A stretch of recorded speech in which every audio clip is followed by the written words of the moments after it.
Hello folks and welcome back. On this episode we're going to install a Propane Quick Disconnect on our Casita travel trailer. Sit back, relax, and enjoy the show.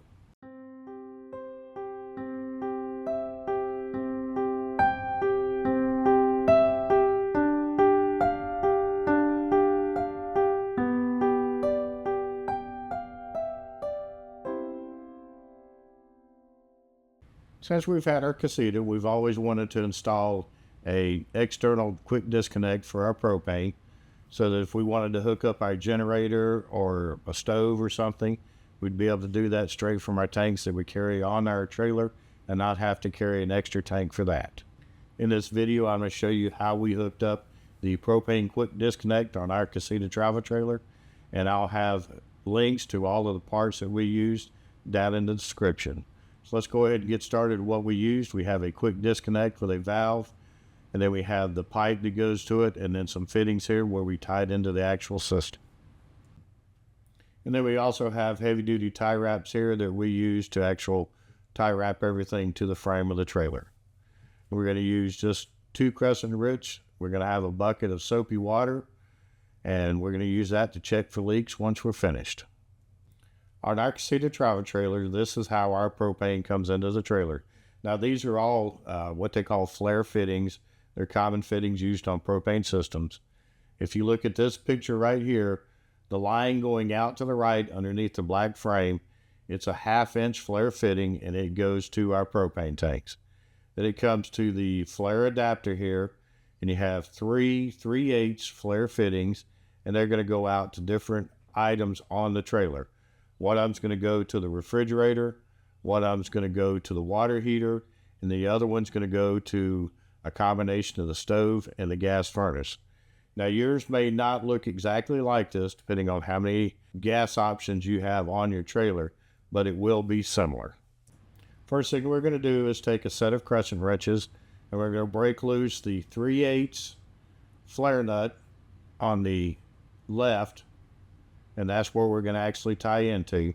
And just take your 2 crescent wrenches. You have to make sure you get a good connection and that you hold the actual 4-way connector there steady while you break loose the 3/8. And then once you have it broken loose, you should be able to take your hands like you see here and take it all the way off.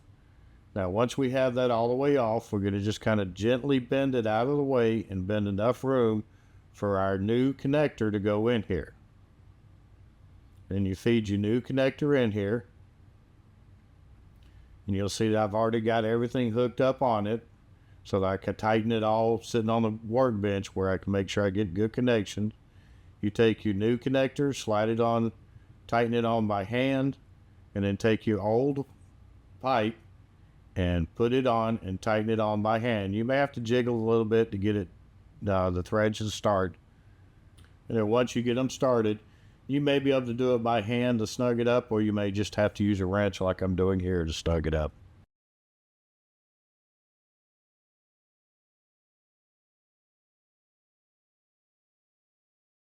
Once you've got it snugged up, you're going to use your second wrench to hold the T, and then we're going to actually torque it down so we get a nice tight connection so we get no gas leaks.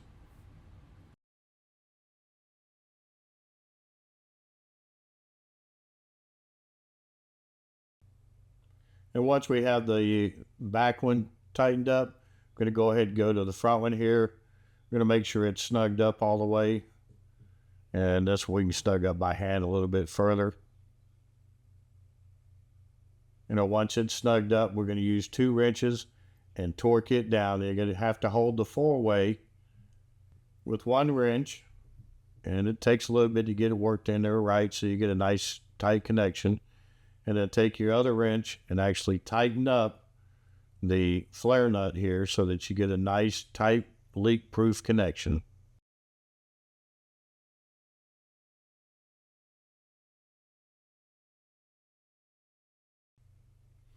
And then once we have everything tight, the next thing we're going to do is turn on our gas and check for leaks. And the way you do that, once your gas is on, you're going to take this soapy water solution that I showed you we're going to need to do this. Just take a paintbrush you're going to just paint this solution all over every single connector in here. And you need to even check connectors that you didn't tighten or you didn't mess with, just to make sure you didn't break them loose when you're actually putting everything together. Now, I'm not going to speed the video up during any of this checking for leaks, because this is something that you need to take the time to do. And you want to put this soapy water on there pretty liberal, quite a bit of it. And then once you get it all on there, you're going to just sit back for a minute and watch it. And if you have a leak, you'll see it bubbling out.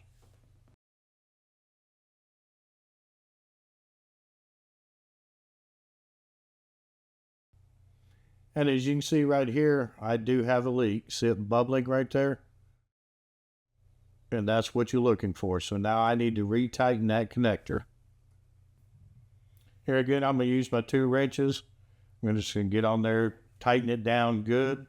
Once I think I've got it tight enough, and I'm going to turn around and re-soap every single connector again, and then just watch those connectors and make sure I have no leaks. Once I'm sure I have no leaks, I'm going to feed the new connector over to the side of the trailer, and I'm going to just use heavy-duty commercial tie wrap to tie wrap it to the side of the trailer. Let's go ahead and hook up our generator and see how it works.